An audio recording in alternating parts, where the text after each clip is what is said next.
प्रगति यात्रा उनका है कि बिहार की जो दुर्गति है उसकी वो चर्चा करने जा रहे हैं। आज बिहार तमाम पैरामीटर पे सबसे पिछड़ा हुआ है।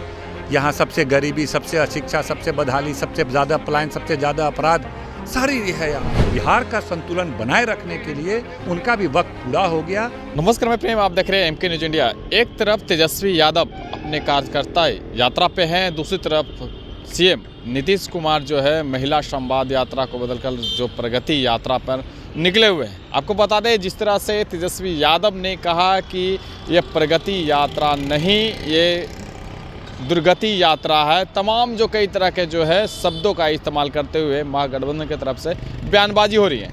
इसी पर जब महागठबंधन के विधायक से पूछा गया कि क्या तेजस्वी यादव जो है कैंडिडेट खोजो यात्रा पर निकले हैं, इसी मुद्दे पर जब उनसे पूछा गया तो क्या कुछ कहते हुए महागठबंधन के विधायक नजर आ रहे हैं, सुने। ये तो हमारे सीधी तरह से कि भाई प्रगति यात्रा उनका है कि बिहार की जो दुर्गति है उसकी वो चर्चा करने जा रहे हैं। क्या चर्चा करेंगे? बिहार 18 साल से 19 साल से मुख्यमंत्री जी के हाथों में है। आज बिहार तमाम पैरामीटर पे सबसे पिछड़ा हुआ है।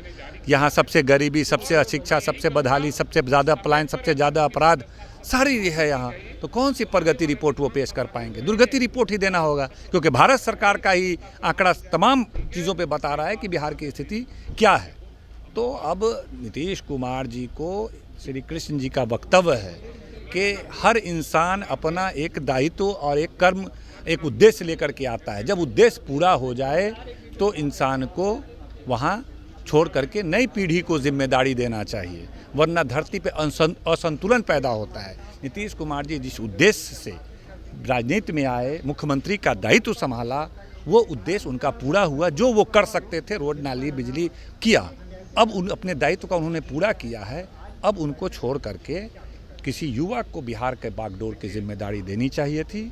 जिस तरह श्री कृष्ण जी ने खुद ये दायित्व किया था और युधिष्ठिर को और तमाम पांडवों को कहा था कि अब तुम्हारा समय समाप्त हुआ, तुम्हारा उद्देश्य पूरा हुआ, अब नई पीढ़ी को यहाँ का हस्तिनापुर का राजगद्दी दो और तुम अब छोड़ दो, वरना असंतुलन धरती पे बनेगा। उसी तरह नीतीश कुमार को बिहार का संतुलन बनाए रखने के लिए उनका भी वक्त पूरा हो गया। जो उनका उद्देश्य था उन्होंने उसको करने का काम किया। जो भी काम उनकी समझदारी थी, जो भी विज़न था, वो करने का।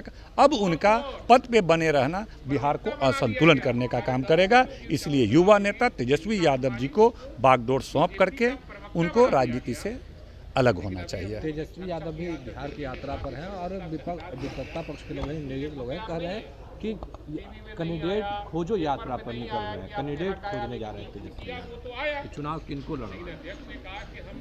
नहीं, वो कोई बात नहीं है। कैंडिडेट राजद के पास कमी है क्या? कैंडिडेट का कमी है। आपने देखा पिछले विधानसभा चुनाव में किस तरह से तेजस्वी यादव जी ने प्रचंड समर्थन उनको प्राप्त हुआ है। अब तो कोई रोक नहीं सकता है। अब बिहार में तेजस्वी यादव जी इस बार तय हैं। नीतीश कुमार जी को जनता भी इस बात को मान रही है कि नीतीश कुमार जी को जो करने की क्षमता थी वह कर चुके। अब बिहार को तेज गति से एक युवा नेता ही ले जा सकता है और गरीबों के चेहरे पे मुस्कान, युवाओं के चेहरे पे मुस्कान और बिहार की उन्नति, तरक्की अब तेजस्वी यादव जी के माध्यम से ही संभव है। इसीलिए इस बार तेजस्वी यादव जी तय हैं और गरीबों को, महिलाओं को 25 में मुख्यमंत्री बने? हाँ, निश्चित रूप से बने। तो आपने सुना क्या कुछ कह रहे थे। उनका साफ तौर पे कहना है कि ऐसा कुछ नहीं है, हमारे के यहाँ कैंडिडेट की कमी है। अब तो नीतीश कुमार जो है उनकी समय पूरा हो गया, उनको छोड़ देना चाहिए। जिस तरह से कृष्ण ने अपनी पद को छोड़कर जो है दूसरे को दिया था, उसी तरह से नीतीश कुमार का भी समय अब अंत हो गया, किसी युवा को देना चाहिए। और 2025 में महागठबंधन की सरकार बनेगी, तेजस्वी को नेतृत्व करने का मौका ज़रूर मिलेगा। लेकिन अभी जो जिस तरह का माहौल बना हुआ है वो ठीक नहीं है। किसी भी तरह से जो बिहार में सिस्टम सही नहीं है। अगर हम बात कर लें प्रशासन से लेकर लॉ एंड ऑर्डर की, तो सारा का सारा जो है गड़बड़ है। जिस तरह से बिहार में आपराधिक मामले हो रहे हैं, शराब की कालाबाजारी हो रही है। कहा जाता है कि देखिए बिहार में शराबबंदी है, लेकिन इस तरह के तमाम जो बातों को जो है बिहार में फेल्यूर देखा जा रहा है। लेकिन देखना होगा क्या इस तमाम जो वादे के बीच जो आ रहे हैं, क्या लगता है 2025 का जो विधानसभा चुनाव है वो महागठबंधन के खेमे में जाएगा या नहीं। इस तरह की तमाम खबरों के लिए बने रहें, देखते रहें पंडित। धन्यवाद।